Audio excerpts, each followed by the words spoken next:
Hey dudes, welcome, AK here. Today, it's an interesting one because I want to discuss a project that I want to work on but technically go back to. Well, the direction that I want to go in personally is heavily involved in game design. I want to not only work on a game but document it as well. That's going to help me with a couple things. Number one, track progress. Number two, keep myself accountable, because if I know that I need to put out a video and show some progress, I will do it, especially if there's someone watching. A little bit of background: the game that I'm talking about is a 2D side-scrolling platformer. Now, if you search, if it's still there, if you search on Instagram, the Ether Games Instagram, there are clips there. Progress on the game that I'm speaking about from years ago. And this is during my university years. I think this was like during 2021 and 2022. And that's when I started working on this game. What happened was I got it to a point where it was playable because I used the Unreal Engine 4 and I used a package called Pixel 2D by PolyArt Studios. And what that did is it gave me a base to work from. It established movement, health, attack,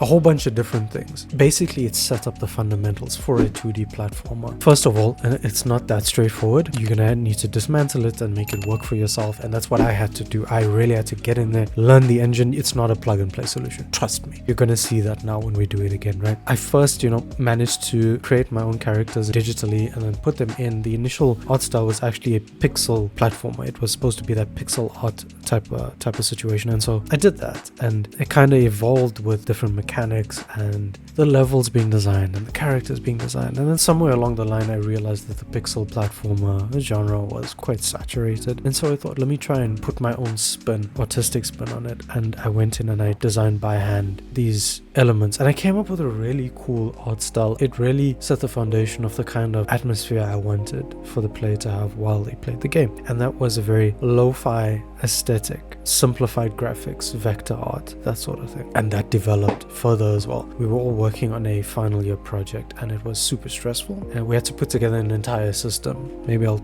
tell you guys about it sometime, but a lot of hard work went into that. And at the same time, I was still doing shoots and client work. Wherever I could find extra time, I would put it into this game. Around the time Comic-Con was coming back, Comic-Con Africa, and they were taking entries. I think it was a competition. If you went through that process and it was good enough, you could get a booth and you could actually get people to play a game. Pause. And so the problem that I had initially, where there was no clear deadlines, was somewhat solved now because I had something to shoot for. And that's perfectly fine, but my issue was that I dived in with a very naive, wide-eyed perspective because I just kind of knew what I liked and what I didn't like. And hell, I didn't even play 2D platformers before. I knew that they were cool. I played one or two for a little bit, but I've never immersed myself in those kinds of games. And so it was all building up to something. Towards the end of my final year, the workload was increasing, but also the deadline for this game was coming through. And I remember it was on the day that it had to be submitted, and it was like 10 or 11 o'clock at night, and you had to submit it before midnight, or at the very least that's what I thought. I thought I had time till midnight, and I had just finished a build on my laptop. In fact, I told one of my guys, yo, I have to finish this submission. Please just give me just 2 or 3 hours and I'll get back to our final year stuff. And my friends were very understanding. They weren't just my team members, they were friends that I had made from day one of university. So they said, dude, go ahead. And so I was pushing. When you're exporting from Unreal Engine 4 and you don't know what you're doing, there are going to be errors, and trust me, there were errors. In any case, I got it to export to an exe, and I thought, oh crap, I did not test it on someone else's machine. I think I was using my RTX 3050 Acer Nitro, and so I thought, dang it, I don't know how it'll perform on a low end. One of my friends, Brick, said, give me that thing, let's put it on my laptop, let's test it out. Boot up the game, the menu works, we hop in to the demo level, because it's supposed to be a vertical slice, right? It's not the complete game. And so I'd made this level, beautifully crafted level. I thought, you had your flip book, so animations playing. It was basically a rundown street of a city, dystopian, futuristic city. So you had your rubbish, lying around, dumpsters, platforms, that sort of thing, right? And he's playing the game. Brick is playing the game next to me, and he doesn't know where to go. And then I sit back and I think to myself, shit, I know nothing about level design, because it was completely unreadable from a first player's perspective. And my heart just sank. Thought to myself, this isn't gonna work.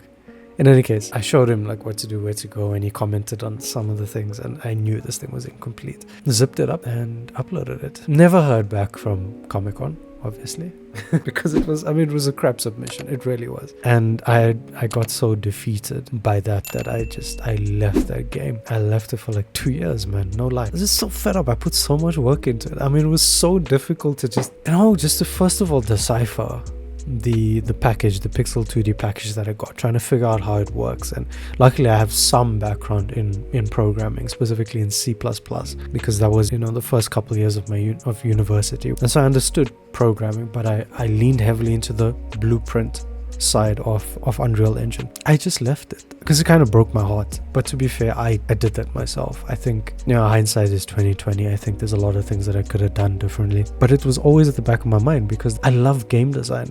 Even though I know so little about it, I know that's my future. I know that's my passion, and I want to be there. I want to be there with my own studio, bringing the stories I have in my head to life. That's what I'm going to do. And I knew this was the way to do it, and that's why it stayed in my head. Any creative project you can think of, there's no question, you have to have a vision. You have to have the end product in your mind to some degree. I'm not saying I have it completely finished in your head, right? But then after that, you have to have a plan. You don't have to have everything figured out. The point of me making these videos is to document that you don't have to know everything. You can figure it out on the way as long as you have a plan. And I think we're going to have a lot of fun. I think it's going to be very painful because because I remember working on this game and just hitting walls. But I swear, as soon as you figure it out, that just light bulb moment, you just light up again, and it fuels you for the next stretch, the next set of problems. If you want to follow along, that's fantastic. That's great. If you just want to watch for entertainment, that's also great as well. I think you're going to have fun either way. Okay, so what are we actually going to do during these dev vlogs? We're going to do everything. We are going to make our own assets. We're going to make our own environments, characters, animations. We're going to do a little bit of sound engineering. I'm not going to go deep into that. We're going to do a bit of mixing and editing and cutting to get the result that we want. We're going to do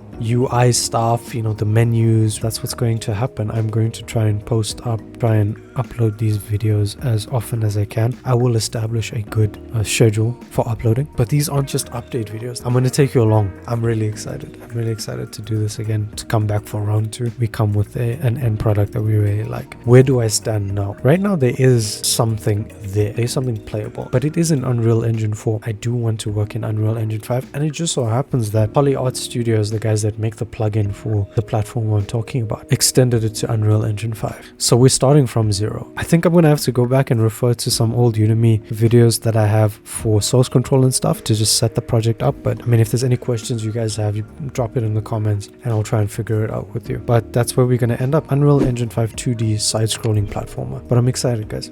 I hope you are too. I'll catch you in the first episode then. Cheers.